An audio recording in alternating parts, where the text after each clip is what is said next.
Hello বন্ধুরা, কেমন আছো? নিশ্চয়ই সবাই ভালো আছো, সুখে আছো, খুশিতে আছো, আনন্দে আছো। আজ আমার জন্মদিন। আমি তোমাদের আজকে একটা সুন্দর গল্প শোনাবো, উপস্থিত বুদ্ধির গল্প। তোমাদের কেমন লাগলো জানাবে, কমেন্টে জানাবে। আমি তোমাদের উত্তর দেব। কোনো অসুবিধা থাকলে কমেন্টে জানাবে। যা কিছু হবে, ভালো লাগুক খারাপ লাগুক, যা কিছু মনে ইচ্ছা জাগবে কমেন্টে জানিও। যথাসাধ্য উত্তর দেওয়ার চেষ্টা করব। আচ্ছা, তাহলে আমি একটা তোমাদের নতুন গল্প শোনাচ্ছি। একবার বারাণসী নগরে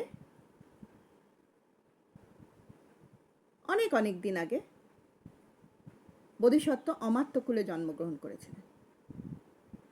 রাজার অমাত্য জানো তো, রাজ দরবারে যারা রাজার পাশে বসে থাকেন, নানা রকম পদ দেওয়া হয়, যেমন কি এখন আমাদের মন্ত্রিমণ্ডল, প্রধানমন্ত্রী নানা রকম মন্ত্রী গঠন করেন, সেই রকম মন্ত্রিমণ্ডল সেরকম রাজার দরবারেও ছিল। তো বোধিসত্ত্ব বড় হয়ে সেই অমাত্য হয়েই রাজার দরবারে রয়ে গেলেন। রাজা তাকে বিচারকের পদ দিয়েছিলেন। তিনি বারাণসী নগরে যত কিছু অপরাধ হতো তার বিচার করতেন এবং সুষ্ঠুভাবে সুন্দরভাবে বিচার করতেন। খুব নাম ছিল। তো বারাণসী নগর জানো তো, অনেক গ্রাম অনেক শহর নিয়ে তৈরি। তো সেই এক গ্রামের বণিক আর এক শহরের বণিকের মধ্যে খুব ভাব ছিল। তারা নানা রকম যখন সময় পেত একসাথে বসে গল্প করত, একসাথে ব্যবসা বাণিজ্যের কথা বলতো, ভালো বন্ধুত্ব ছিল। একবার গ্রামের বণিক একটু অনেক দূরে যাবে বলে ঠিক করেছিল ব্যবসার কাজে, কিন্তু তার কাছে 500 লাঙল ফাল এগুলো পড়েছিল। এগুলো খুব মূল্যবান তার কাছে। পরবর্তীকালে এসে এখন কোথায় রেখে যাবে, বাড়ি তো বন্ধ থাকবে, একাই থাকতো। তাই জন্য সে করলো কি, শহরের বণিকের কাছে গেল, গিয়ে বলল, ভাই আমার এই 500 লাঙল ফাল রয়েছে, তুমি একটু তোমার কাছে রেখে যাই, ফেরার পথে আমি নিয়ে বাড়ি চলে যাব।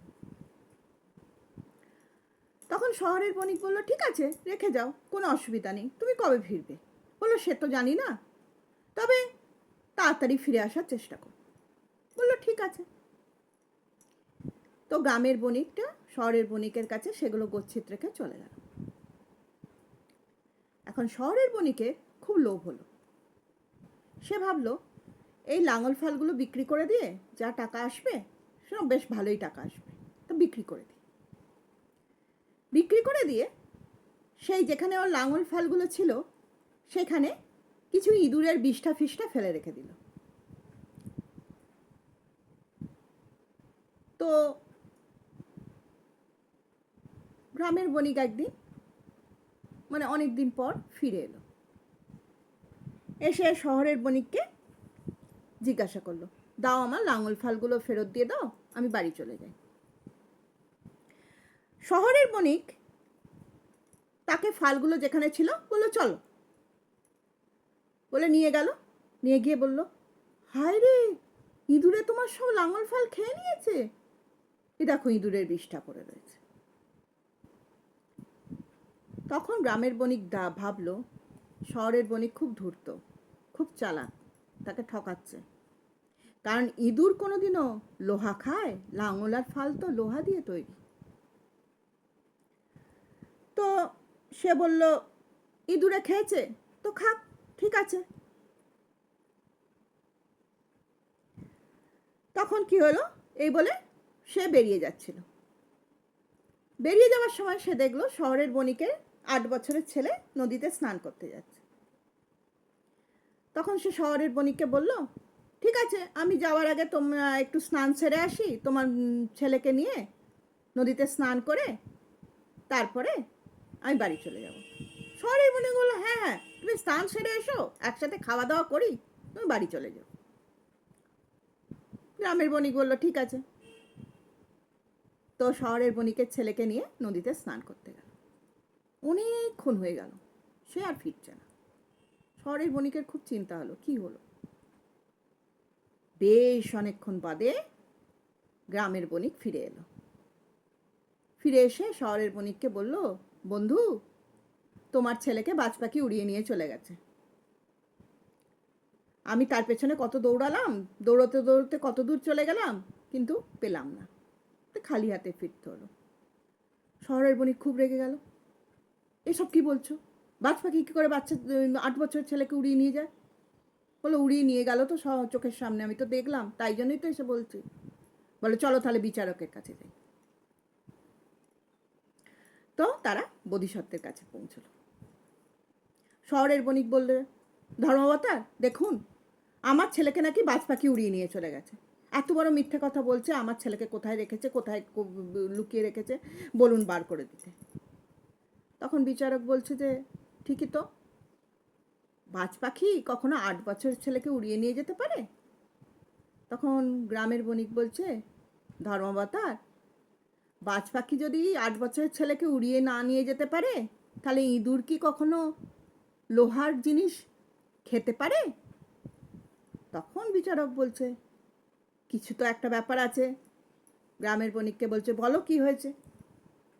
তখন গ্রামের বণিক বলল, সব গল্প বলল, আমি এই জায়গায় ছিলাম, এইগুলো গচ্ছিত রেখেছিলাম, সব কথা বলল।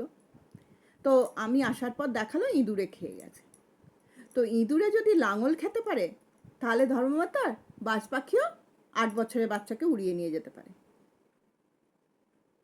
তখন বিচারক বলল, শহরের বণিককে তুমি ওর লাঙল ফাল ফেরত দিয়ে দাও, ও তোমার ছেলেও ফেরত দিয়ে দেবে। তখন শহরের বণিক বলল, ঠিক আছে ধর্মাবতার, আমি তো লাঙল ফাল বিক্রি করে দিয়েছি, তার যে টাকা হয় তার মূল্য ধরে দিচ্ছে নতুন লাঙল ফাল কেনার জন্য, তাহলেও আমার ছেলেকে দিয়ে দিই। তখন বোধিসত্ত্ব গ্রামের বণিককে বলল, নতুন লাঙল ফাল কিনতে কত টাকা লাগবে তুমি ওর থেকে নিয়ে নাও, মুদ্রা নিয়ে নাও, তারপর ওর ছেলেকে ফেরত দিয়ে দাও। গ্রামের বণিক বলল, জি ধর্মাবতার, তাই হবে। বলে নগর বণিক, শহরের বণিক গ্রামের বণিককে টাকা পয়সা মুদ্রা ফিরিয়ে দিল, আর ও ছেলে ফিরিয়ে দিল। এই হলো গল্প। এবার এর থেকে আমরা কি শিক্ষা পেলাম? বন্ধুকে তো আমরা সবাই বিশ্বাস করি, করতে হয়, কিন্তু বন্ধু যখন বিশ্বাসঘাতকতা করে, তখন উপস্থিত বুদ্ধি নিয়ে সেই বিশ্বাসঘাতকতার চরম জবাবও দিতে হয়। কারণ বিশ্বাস তো আমাদের করতেই হবে, কাউকে না কাউকে তো বিশ্বাস করতেই হবে। ছোটবেলা থেকে যাদের দেখছি, পাড়া প্রতিবেশী, কাউকে না কাউকে তো আমাদের বিশ্বাস করতেই হবে। কিন্তু বিশ্বাসের উত্তর যখন অবিশ্বাসের সাথে আসে, তখন তার সঙ্গে মোকাবিলাও আমাদেরই করতে হবে। তার জন্য উপস্থিত বুদ্ধি দরকার। উপস্থিত বুদ্ধি কোথা থেকে পাবে? চারিদিকে ছড়ানো আছে,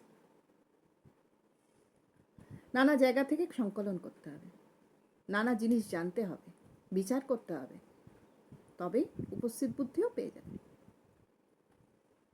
যেমন আমার এই গল্প থেকে পেলে কিভাবে উপস্থিত বুদ্ধি আনতে হয়।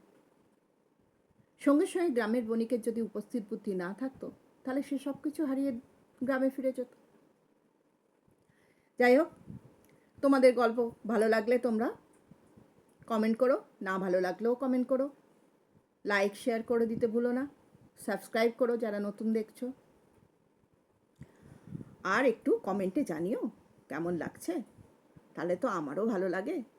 আমিও নতুন গল্প নিয়ে আবার পরের শুক্রবার আসবো। টাটা।